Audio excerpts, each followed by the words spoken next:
Bonjour à tous et bienvenue dans cette vidéo.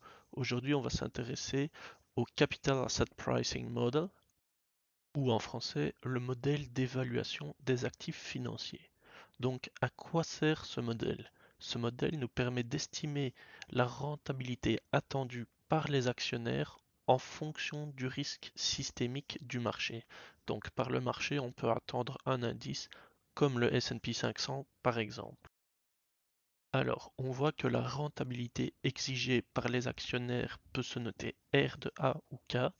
Elle est égale au taux sans risque, donc ce sont généralement les holodisants puisque ce sont des obligations qui sont assez liquides et qui ne sont ni trop courtes ni trop longues.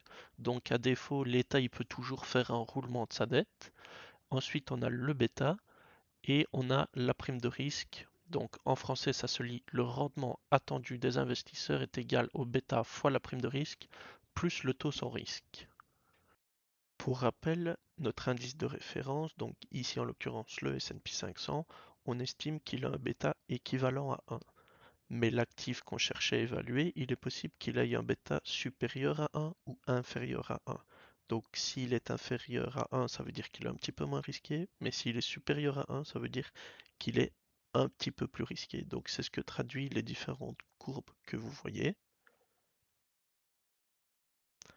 On voit que si notre indice de référence diminue, notre actif va diminuer également. Donc maintenant, on va faire un petit exercice pour illustrer tout ça. Si vous vous souvenez bien, on a trois possibilités pour le bêta. Donc soit il est égal à 1, soit il est inférieur à 1, soit il est supérieur à 1. Donc si le bêta est égal à 1, alors le taux exigé par les actionnaires est tout simplement égal au retour du marché. Pourquoi? Parce que bêta fois 1, on a les deux taux sans risque qui se neutralisent, ce qui correspond bien au retour du marché. Ensuite, pour notre bêta équivalent à 0,5, on commence par le taux sans risque, auquel on va ajouter le bêta fois la différence entre le retour du marché et le taux sans risque. Donc ici, on voit qu'on a un retour de 6,5%, ce qui correspond au rendement exigé par les actionnaires.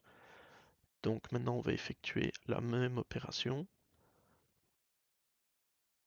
mais cette fois-ci avec un bêta qui s'élève à 1,5 et on voit que le rendement exigé s'élève à 13,5%.